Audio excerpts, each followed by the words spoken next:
From families to the federal government, healthcare costs are squeezing budgets.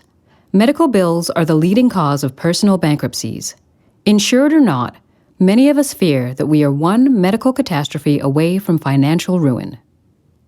Meanwhile, the U.S. government spends 22% of its budget on healthcare, even more than it spends on defense. The bulk of it goes to Medicare, which provides health coverage to Americans who are over age 65. And what's especially worrisome is that the over 65 population is growing as the huge baby boom generation retires, and also because people are living longer.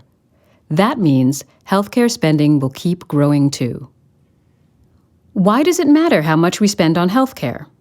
Whether the family budget or the federal budget, $1 spent on healthcare is $1 that can't be spent on something else. Families can't pay for education or save for retirement. The government already is cutting such basics as scientific research and national security. So the question is, what steps can we take, as individuals and as a nation, to hold down costs and still get the healthcare we need? Each of the following options is a different approach, rooted in a deep concern identified by citizens themselves. We'll be examining those options as well as their drawbacks. We need to choose a strategy that protects what we care about most, but we also need to consider the downsides of any strategy to make sure we can live with its consequences. So, let's look at each of our options. Option 1. This option says that cutting down healthcare spending is simply a matter of living within our means.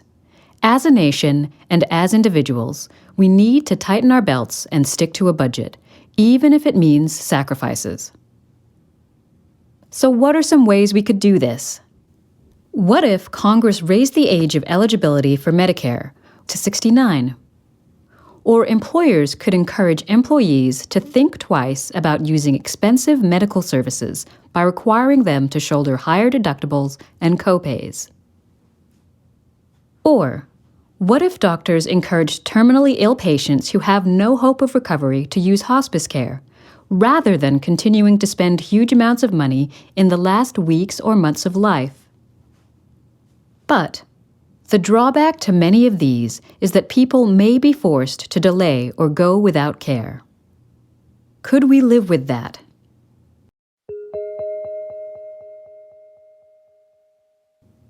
Option 2.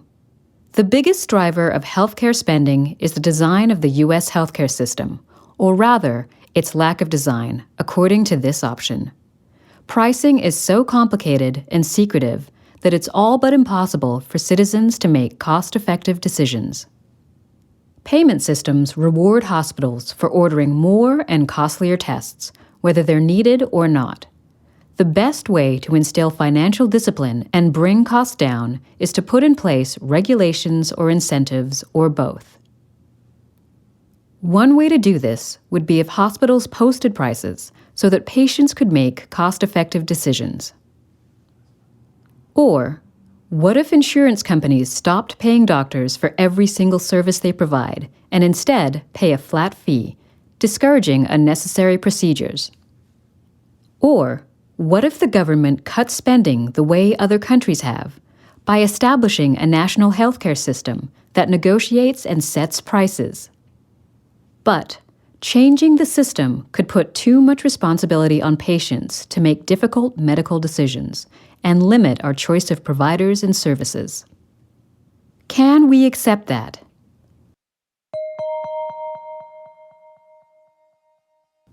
Option 3.